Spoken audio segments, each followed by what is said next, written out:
안녕하세요. 용인목수 윤선호입니다. 예, 오늘은 두 번째 영상인데 뭘 찍을까 한참 고민을 하다가 작업용 망치에 대한 리뷰를 한번 찍어보게 됐습니다. 일단 제가 가진 망치 이렇게 네 개가 있고 망치가 더 많은데 하나는 부러지기도 했고 또 더 다양하게는 제가 안 구입을 하기 때문에 일단 제가 가진 네 가지만 이렇게 하겠습니다.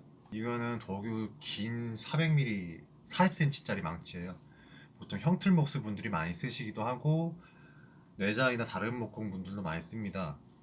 이 망치의 특징이 일단 가격이 3만원이라는 되게 싼 가격이고요. 되게 튼튼하고 특히 여기에 보면 홈이 못을 여기 자석이 있어서 못을 고정해 놓고 닦고 받기 편하게 제작되어 있어요. 짧은 못은 여기다 해놓고 긴 못일 땐 여기다 막아놓고. 그래서 형틀목수 분들이 못을 박을 때도 잘 쓰기 편하고 값이 싸고 특히 이 노루발 부분이 구부러져 있는데 이게 진짜 형틀목수 분들이 일할 때 편합니다. 공간이 충분치 않아서 웨지핀을 박기 힘든 상황이 있어요. 우리가 유로폼을 박을 때 연결하는 그 못을 웨지핀이라고 하는데 그 웨지핀을 박기 위한 공간이 좁을 때 부분 우리 영어 한국 은어로는 빠루 부분으로 내리칩니다. 쳐서 요 부분에 걸려서 이렇게 박히도록 하는 거예요. 이런 식으로. 웨지핀을 사용하는 그 형틀 목공에서는 이게 되게 유용해요. 단지 이제 웨지핀을 사용하는 입니다. 일본이나 한국, 심지어 일본에서도 이제 유로폼을 안 쓰다 보니까 저는 전 세계적으로는 그렇게 많이 안 쓰는 망치인 것 같아요. 한국 현장에서는 되게 유용하고 저는 이 망치가 지금 두 번째 거네요.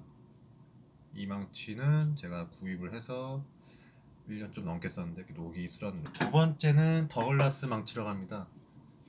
이렇게 돼 있습니다. 경락 목구조 하시는 분들이 많이 쓰고요. 한국에서는. 외국에서는 내장 하시는 분도 이 망치를 쓰신다고 하는데 이거 같은 게 골조용이라서 이렇게 와플이라고 하죠. 영어로는 와플이라고 하죠. 이 표면이 이렇게 우둘투둘합니다. 이래야 미끄러지지 않고 잘 박힌다고 하네요. 그리고 이 망치의 특징은 손잡이가 되게 교체하기 편하게 돼 있어요. 그래서 만약에 망치가 잘 부러져도 여기 있는 나사를 풀어서 교체만 하면 됩니다. 근데 문제가 뭐냐면 이 조그마한 손잡이에 구멍을 뚫고 정확하게 가공을 했기 때문에 내구성이 좀 떨어져요. 저 같은 경우에는 이 망치가 써본 적이 없고 그냥 스페어로 구매한 건데 했던 건데 원래 쓰던 거는 녹이 한참 쓴 게 있습니다. 그걸 한 2년 정도 썼는데 마찬가지 이 손잡이를 한 3번 정도 바꿨는데 다 똑같은 문제점으로 인해서 더 이상 쓰지 않게 됐어요. 이 부분이 정말 잘 파손돼요. 이망치의 특징이 일단 손잡이를 바꾸기가 쉽다. 그리고 여기에 홈이 있어서 못을 뺄 때 이렇게 뽑을 수가 있어요. 그리고 미국제 망치 전반적인 특징은 이 노루발 부분, 클로 부분이 전반적으로 직선에 가깝습니다. 아까 그 일본 망치에 비해서. 보이시죠? 확실하게 구분이 됩니다. 이게 문화적인 차이인지 어쩐지 모르겠어요. 저 노루발 부분이 국산 다른 망치에 비해서도 좀 많이 직선이에요. 미국제 망치는. 다음 거는 스터드 망치입니다. 이건 어떤 용도로 사용하냐? 만약 부재가 틀어졌거나 곡선이 됐거나 트위스트 져 있을 때, 지금 부재가 없으니까, 예, 이게 이렇게 틀어져 있으면 그걸 잡고 직선으로 만들 때 이걸 사용합니다. 회사는 스탠리 펜맥스고요. 근데 국내에선 경남 구조 말고는 잘 안 써요. 이런 망치를 쓰게 되는 거예요. 이게 없으면 클램프, 그냥 부재를 붙여주는 바이스라고 하는 그거를 많이 쓰는데 그것까진 귀찮다. 그럼 이 망치 쓰는데 대신에 이걸 주력 망치 쓰기 힘든 게 일단 무겁고요. 전체가 다 일체 금속이에요. 이렇게 고무 손잡이가 있는데도 불구하고 타격감이 그렇게 좋지가 않아요. 되게 힘듭니다. 다른 망치에 망치질하기 정말 힘들어요. 그래서 단지 스터드 부재를 휘고 필 때 그럴 때는 많이 씁니다. 지붕 작업이나 벽체, 뭐 장선. 블로킹 할 때 이건 안 쓰겠네요. 그리고 대망의 망치, 예, 마르티네즈 망치입니다.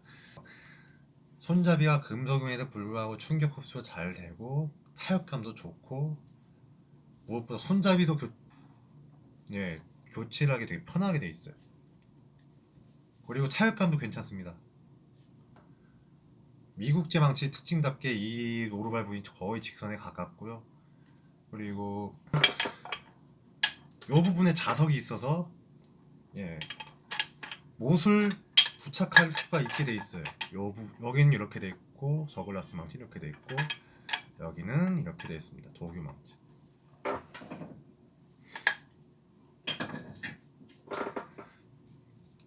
그래서 이거 같은 경우에는 마르티네즈 망치라고 좀 망치 중에서도 좀 비싼 망치에 축합니다. 스틸레토 망치를 설계했던 분이 독립을 해서 자기 회사를 차려서 직접 설계한 건데 마르티네즈 M1이고요. 몇 온스인지 제가 무게가 망치 추 무게가 몇 온스인지 모르겠어요. 오늘도 썼던 건데 현장에 쓰다가 같이 가져왔어요. 이걸로 오늘 제가 자갈도 파고 흙도 파고 그랬네요. 목공 작업만 하는 게 아니라 외국에서는 이걸 형틀 망치로도 많이 쓰고 경락목 구조 골조 작업할 때 많이 씁니다. 타격감이 일단 좋고요. 튼튼하고 부식도 잘 안 되고 티타늄이라 부식도 잘 안 돼요. 녹슨 부분이랑 철 부분이 금속 부분이나 좀 녹이 슬었는데 이것도 좀 녹이 잘 안 쓸었어요. 보시면은 제가 꽤 험하게 다뤄서 좀 먼지 투성인데도 불구하고 비도 맞췄거든요. 그냥 근데도 불구하고 좀 녹이 안 쓸었습니다. 지금 가지고 있는 도규망치랑 비교를 해보시면은 예 이걸 더 많이 쓰긴 했어요. 근데 이건 아예 대놓고 비를 맞추고 별의별 짓을 다 했는데 이게 좀 덜 부식됩니다. 물론 값 차이는 좀 납니다. 이건 3만원, 이거는 240불이건데 관세가 붙고 배송료가 붙으니까 한국 돈으로 31만원을 줘야 이걸 살 수 있어요. 비쌉니다. 10배 정도 비싸요. 다시 처음 이망치로 들어가면 이건 관세는 안 붙어요. 근데 대신 배송료까지 하면 10만 8천 원 정도가 됩니다. 이건 20온스짜리 무게추가 20온스짜리 되고요. 더글라스 회사에서 원래 제작을 하던 망치였는데 그 회사가 원사에 합병이 돼가지고요. 철자가 이렇게 쓰는데 아마 반대로 보이실 거예요. 국내에서 유통사에서 이걸 발음을 어떻게 하는지 몰라서 바우한 혹은 버건이라는 호칭으로 부르기도 했는데 저도 궁금해서 영어 사전을 찾아보니까 그냥 버건이라고 하더라고요. 유튜브로 이 회사나 지명에 대해서 검색을 해봐도 똑같아요. 번 앞에 이어 A 뭐 G H N 하나도 발음 안 합니다. 그냥 번이에요. 한국식으로 편하게 표현한 본. 일단 여기까지고요. 저는 현재 이 망치 비싼 망치 쓰고 있습니다. 원래 호기심에 구매를 했는데 집에서 너무 안 써주신다고 너무 울더라고. 그래서 올해부터 2019년 1월부터 2019년 3월부터 지금 쓰고 있습니다. 여기까지입니다. 최대한 짧게 만든다고 했는데 좀 길어진 것 같네요. 아무튼 여기까지 시청해주신 건 정말 감사하고 또 다음에 뵙겠습니다.